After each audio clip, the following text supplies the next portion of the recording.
ខ្សែការពារមាធំកណ្ដាលរបស់ក្រុមហង្សក្រហម Liverpool គឺ Virgil van Dijk អាចនឹងដើរចេញពីក្រុមហង្សក្រហម Liverpool តាម Trent Alexander-Arnold ដែរដោយសារតែកុងត្រា2ឆ្នាំនិងលុយ100 លានអឺរ៉ូកំពុងតែរងចាំគាត់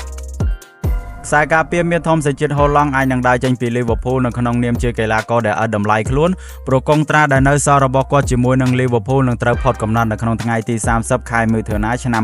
2025នេះហើយឆ្លៀតពេលនេះដែរក្រុមដែលនៅរាជធានីបារាំងគឺ Paris Saint-Germain បានផ្ដល់ជូនឲ្យ Virgil van Dijk នៅទឹកប្រាក់ចំនួន80លានអឺរ៉ូបូករួមទាំងទឹកប្រាក់ចំនួន20លានអឺរ៉ូបន្ថែមទៀតជាមួយនឹងកុងត្រារយៈពេល2ឆ្នាំជាមួយនឹងក្លឹប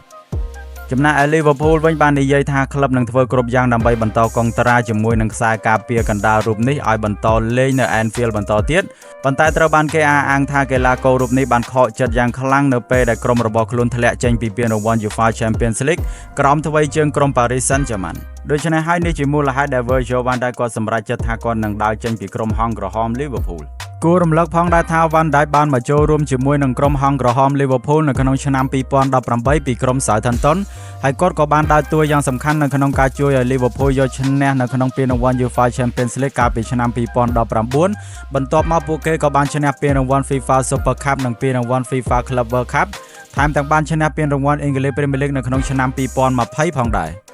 បើទោះបីជាគាត់មានទំនាក់ទំនងខ្លាំងជាមួយនឹងក្លឹបនិងអ្នកគាំទ្រយ៉ាងណាក៏ដោយប៉ុន្តែការបរាជ័យរបស់គាត់នៅក្នុងពានរង្វាន់ UEFA Champions League និងការបរាជ័យនៅក្នុងវគ្គ Final រវាងក្រុម Liverpool និង Newcastle នៅក្នុងពានរង្វាន់ EFL Cup បានធ្វើឲ្យគាត់បាក់ទឹកចិត្តយ៉ាងខ្លាំងដូច្នេះហើយប្រសិនបើ Virgil van Dijk គាត់សម្រេចចិត្តថានឹងដើរចេញពីក្រុមហង្សក្រហម Liverpool នោះគាត់នឹងក្លាយជាកីឡាករដែលឥតតម្លៃខ្លួនដូច្នេះហើយ Liverpool នឹងមិនទទួលបានទឹកប្រាក់សូម្បីតែ1សេនពីការលក់ Virgil van Dijk ឡើយ